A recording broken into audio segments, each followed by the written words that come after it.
Hey Rainier, how you doing? So I've got you queued up here, and I just kind of want to see where we're at. Let me get to. I just want to just get out of here a little bit, just to back off a little bit on the front on the front poster part of the poster. Now, this is the same work that you turned in for the second part of last week's assignment. So I'm thinking that you may have mistakenly handed in or submitted the wrong um, assignment. So, since we're moving right along, I'm just gonna just guess that that's what happened because none of the edits that I mentioned earlier have been addressed. Okay, so I'm just going to comment on this, how this would be graded as is. I would say right here, as you can see, these lines are not distributed evenly. You can see there's some patterns in there. If that's the intent, which I don't think it is, make it more than obvious. Otherwise, it looks like a mistake. Um, Typically, when you have a quote, and let me move up on that. Typically, when you have a quote, you're going to add the name to the end of the margin, not the beginning. So that would be moved. And this is actually just, I mean, to be true to your own typesetting here, that's on the next line. So what you would want to do is move that down to the bottom as well. And like I said, it should always be on the right anyways. So that should be on the bottom of the text box and over to the right.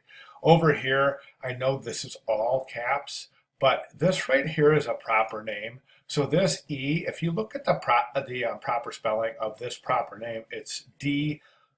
It's it's a lowercase e and then a capital K, and I've never seen it spelled any different. So even though you're using all caps, it's still a proper name, and that would be the correct typesetting.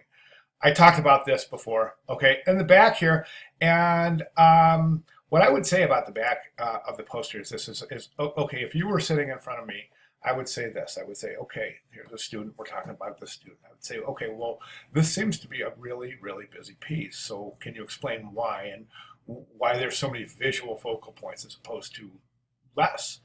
And I would ask you to explain that. Let me see how I can do this.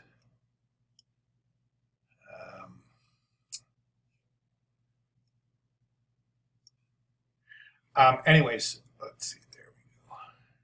I just want to get that whole thing in there, and it's difficult. Okay, so anyways, and then I would say, all right, this is a poster project, and the front is really super interesting. But why? What makes you think somebody's going to read all this text? And if you do have an answer, that's great, but it's not a good answer because the answer is there is none. There should not be this much text on the back of a poster. Um, a poster is like a boxer. It's like this. Okay, get in, bam, bam, deliver your message and get out. That's the meaning of a poster.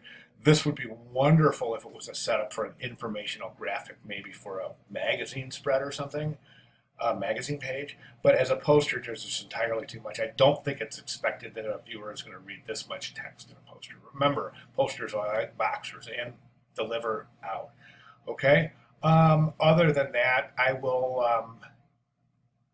I mean, I did mention some of the typesetting issues on the back or on the front, and on the back, I just want you to go ahead and try to tone this down a little bit, and then we'll see you in final. Okay, thanks. Good job, by the way.